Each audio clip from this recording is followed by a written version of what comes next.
Becoming an astronaut might be the hardest job to land on Earth. Or is it? Anyone can apply. No test pilot license, no military record, no PhD needed. Last cycle, over 12,000 people applied for 10 spots. You'd think it comes down to brains and fitness. It doesn't. You can ace every exam, pass every physical, and still get cut over a single interview answer. But there's one secret every finalist has to survive selection, and it costs nothing. So what actually decides who makes the cut? I mean, all of the technical details and the facts I memorized in college and in grad school are now obsolete, right? They're so far behind the front lines now, they're almost useless, right? Yeah. Here's the part that surprises people. You don't need to be a fighter pilot to apply. Not anymore. Doctors, geologists, teachers, engineers. The last hiring round drew applicants from nearly every profession you can imagine. In fact, over 12,000 people applied for that single class, and a huge chunk of them had 0 flight hours to their name. So how do you even get in the door?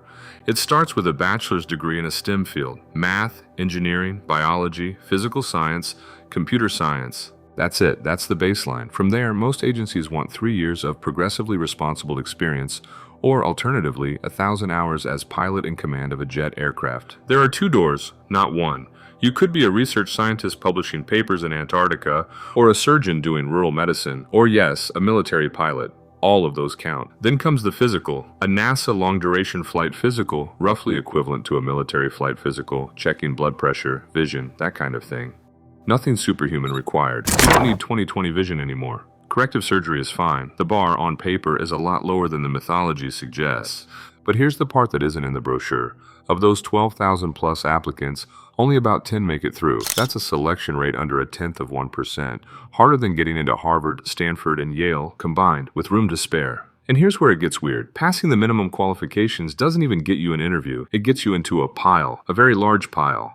From there, panels quietly cut candidates for reasons that have nothing to do with your resume. A personality read in a 20-minute conversation, a perceived inability to live in a tin can with 5 strangers for 6 months. One astronaut candidate spent 14 years applying before getting selected. 14 years, multiple degrees, multiple careers, just to keep the application current. The system isn't rigging this against you on purpose. It's just brutally, structurally selective by design, built to filter a near infinite applicant pool down to a single-digit number of seats every couple of years. But think about what that filtering costs a real person. Years of unpaid preparation, advanced degrees chosen specifically to check a box, entire career pivots made on a gamble that might never pay off. And yet, there's one part of the selection process that has nothing to do with your degree, your job title, or your bank account. It's the thing that actually separates the finalists from the pile.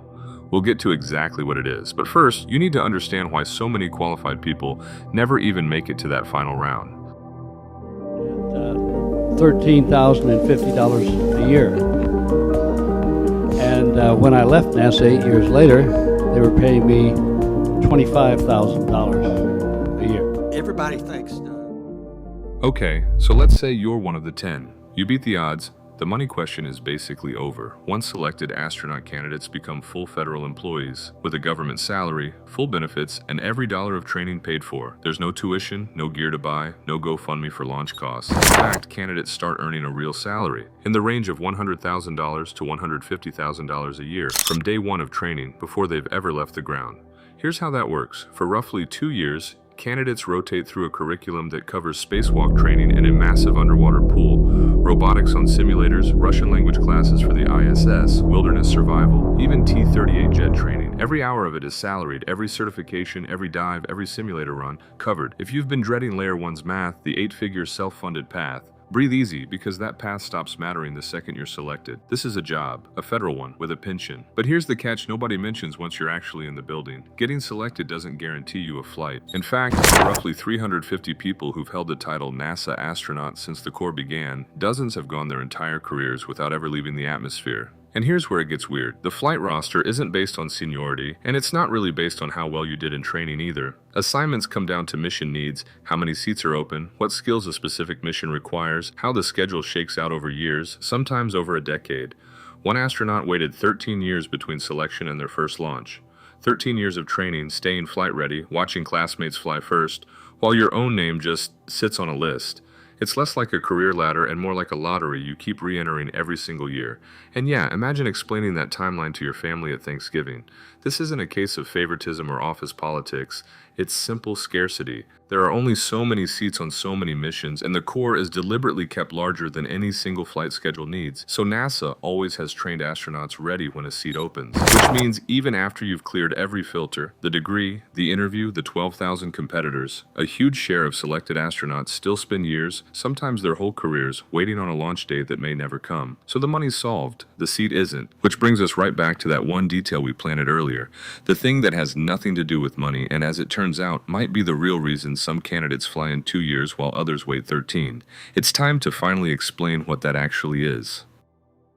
Once you're in that final round, there's one gate left, and it's got nothing to do with your bank account, your degree, or who you know. It's how you perform under something called the S-curve, a live high-pressure simulation where the selection board watches how you actually behave when things start going wrong.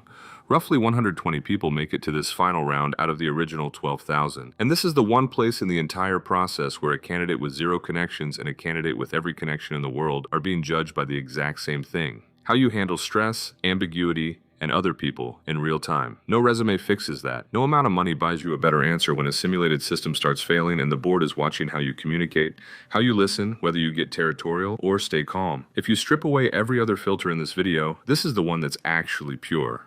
But here's what makes even this feel like an impossibly narrow window.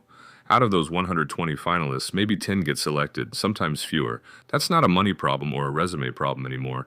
It's just math. There are only so many training slots NASA opens in a given cycle, no matter how many genuinely exceptional people show up for the interview. And here's the part that stings a little. Candidates get cut here not for lacking competence, but for being slightly less of a fit for a 5-person crew that hasn't even been assigned yet.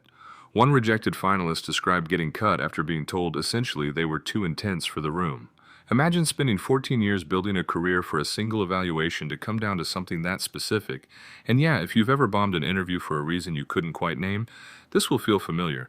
It's not that the board is picky for sport, it's that 10 seats can only ever hold 10 people, and 110 people who are fully qualified simply don't fit into that number this time around. The system isn't rigged by money at this final gate, and it isn't rigged by connections either. It's rigged by scarcity, plain and simple.